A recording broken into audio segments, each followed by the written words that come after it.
Samantha Wangler. I'm Nick Ward, I'm Samantha Gilbert. and this is our presentation of Chapter 27. What is new imperialism? Basically, it's when European countries start taking direct control of places in Africa and Asia during the late 1800s. This was different from earlier empires because they were more aggressive and used to take things like better weapons and technology to take over land quickly. Why were there so many countries trying to build empires at the same time? A big reason was money and resources. Industrial countries needed raw materials and new markets. There was also a lot of competition. Having an empire made a country look powerful. On top of that, many Europeans believed that they were superior and used to believe to justify taking over other places. How did they manage to control such large areas? They used advanced weapons, railroads, and communication systems. Some areas were ruled directly by Europeans, while others kept local leaders who had to follow European rules. Even though people resisted, they were usually outmatched. How did imperialism affect the people living in these colonies? It caused a lot of problems. Many people lost their land and freedom, and these cultures were pushed aside.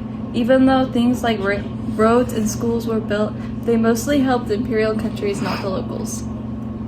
Why does this topic still matter today? Because a lot of modern problems, like unfair borders and economic struggles, started during imperialism. Learning about it helps us understand the world better. How did Egypt's modernization and resistance begin? Muhammad Ali rose to power after the French left in 1801. He built a modern army using Western weapons and tactics. Did modernization help Egypt's economy He increased farming, especially for cotton in Europe, but attempts to industrialize failed due to European competition. Wait, who ruled after him? He died in 1848. His family later ruled as Khedives from 1867 to 1952. What did cotton mean for everyday Egyptians? It made elites rich, but peasants stayed poor. Egypt depended on one export, causing instability. Where does Europe step in? European banks funded the Suez Canal, putting Egypt in huge debt. This gave Britain and France a major influence.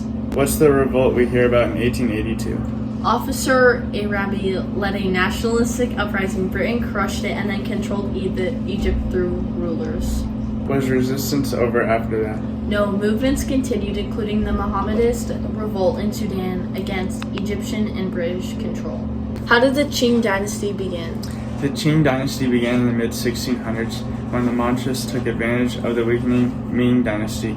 After conquering China, they kept many Chinese traditions, especially Confucian ideas and civil service exam system. This helped them gain support from the Chinese people and made their rule more accepted. What was the Opium War? Britain sold opium in China, which caused widespread addiction and social problems. When the Qing tried to stop the opium trade, Britain used its modern military to fight China. China lost the Opium Wars, which showed how weak the dynasty had become. What was life like at its peak? At its height, the Qing dynasty was strong and stable. China expanded its borders into places like Tibet, Mongolia, and Central Asia, becoming one of the largest empires in the world. Farming improved, trade increased, and the population grew quickly. For many years, China experienced peace and prosperity. What happened after? After losing the wars, China was forced to sign unequal treaties. These treaties gave foreign countries control over trade, ports, and laws in China. This made Qing government lose respect and led to major rebellions, including the Taiping Rebellion. What caused decline?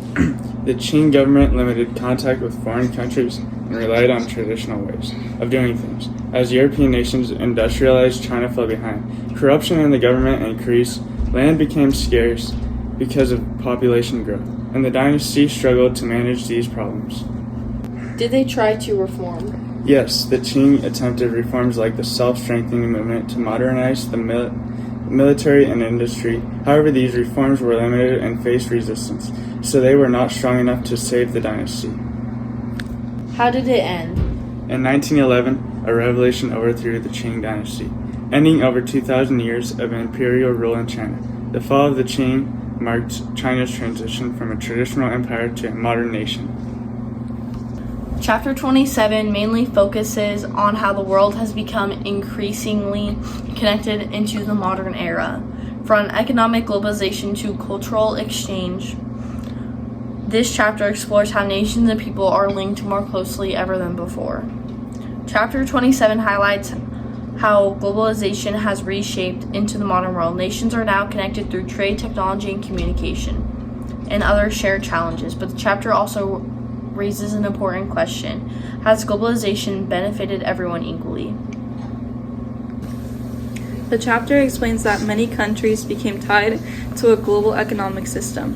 Whether wealthier nations often dominate trade and production, while globalization created economic growth and new opportunities. It also increased inequality, especially between industrial nations and developing regions. The chapter emphasizes that global problems such as poverty, environmental damage, and political instability cannot be solved by one nation alone. As countries become more interconnected, Oh my gosh. Just keep going. cooperation becomes essential, but disagreements overpower, and responsibility often create tension. The chapter concludes that the modern world is defined by interdependence. While globalization has brought processes and connection, it also creates new challenges. Understanding these global relationships is crucial for shaping a more balanced and cooperative future.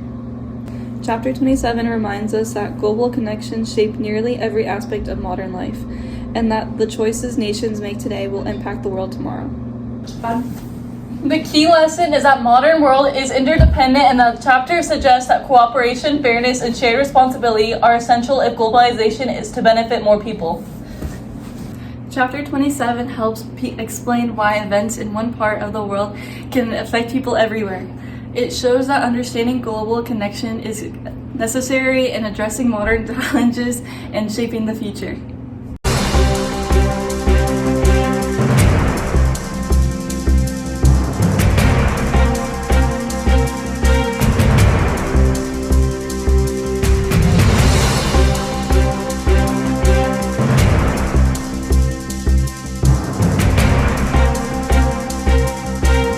I'm Samantha Wangler.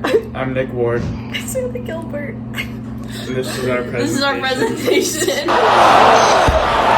I'm Samantha Wangler. And what is new and how did they manage to control such large areas? They used advanced weapons, railroads, and communication systems. Some areas were ruled directly by an European. Okay. Why does this topic still matter today? Because a lot My camera's dirty. How did Egypt... Wait, who ruled after him? Wait. Oh! Alright, what did cotton mean for everyday especially Confucian? Yeah. What was life like at its peak? At its height, the Qing dynasty... No way. Someone's going down the stairs. Hold on. I'm Samantha. Wangler! I'm Samantha Wangler. I'm Nick Ward. I'm Samantha Gilbert. This is our. This is all. Someone's going down the stairs. Hold on. Me, not her. Okay, chapter 27 mainly focuses on the world and how it's become increasingly connected into the modern era. From economic globalization to cultural changes, the chapter explores how nations and people are linked more closely ever than before. To learn more, we go to Live, our global affairs correspondent. Comparing to The chapter explains that many okay. The chapter emphasized... Alright. Go!